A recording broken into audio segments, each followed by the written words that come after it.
He was born Archibald Leach in a cramped Bristol tenement, told his mother was dead when she had actually been committed to an asylum without his knowledge. By age 16, he was performing in vaudeville halls, desperately trying to reinvent himself and escape the poverty and pain of his childhood.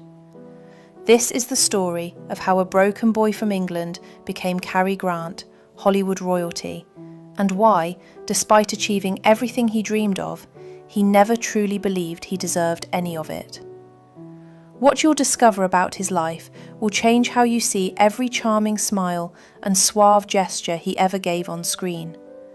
To understand the man, you have to understand the void left by his mother, Elsie. For 20 years, Archie believed she had abandoned him by choice, or worse, by death.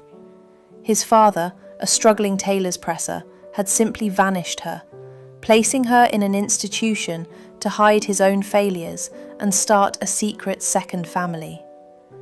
This betrayal taught young Archie a devastating lesson. The people you love can disappear in an instant, and the world you inhabit is built on shifting sand. Running away to join a troupe of acrobats wasn't just a career move, it was a physical escape. He learned to walk on stilts, to tumble, and to communicate with his body because words had failed him back home. When the troupe travelled to New York, Archie stayed behind. He spent his nights at the theatre and his days perfecting a peculiar transatlantic lilt, a voice that belonged to no specific country or class. He was meticulously killing Archibald Leach, cell by cell, and replacing him with a polished phantom. By the time he arrived in Hollywood and signed with Paramount, the transformation was nearly complete. The studio gave him the name Cary Grant, but it was Archie who did the heavy lifting. He studied the mannerisms of the wealthy, the way they held a martini glass, and the way they wore a tuxedo as if it were a second skin. He famously said, "I pretended to be somebody I wanted to be until I finally became that person, or he became me." But the me was always a moving target. On screen, he was the pinnacle of masculine confidence, but off-screen, he was a man who lived in a state of high alert, waiting for the floor to drop out again.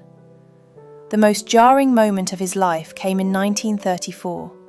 At 30 years old, Grant was a rising star when his father, on his deathbed, confessed the truth. Elsie was alive. She had been sitting in a cold ward in Bristol for 2 decades, unaware that her son had become a global icon.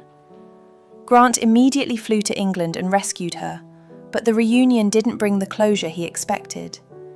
Elsie was a stranger who didn't recognise the man in the expensive suit as her son.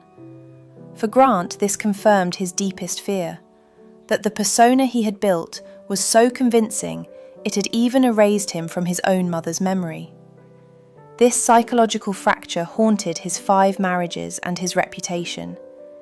He was known as one of the wealthiest men in Hollywood, yet he was notoriously frugal, often marking the levels on his milk bottles to ensure the servants weren't stealing a sip, a lingering reflex from a childhood defined by scarcity.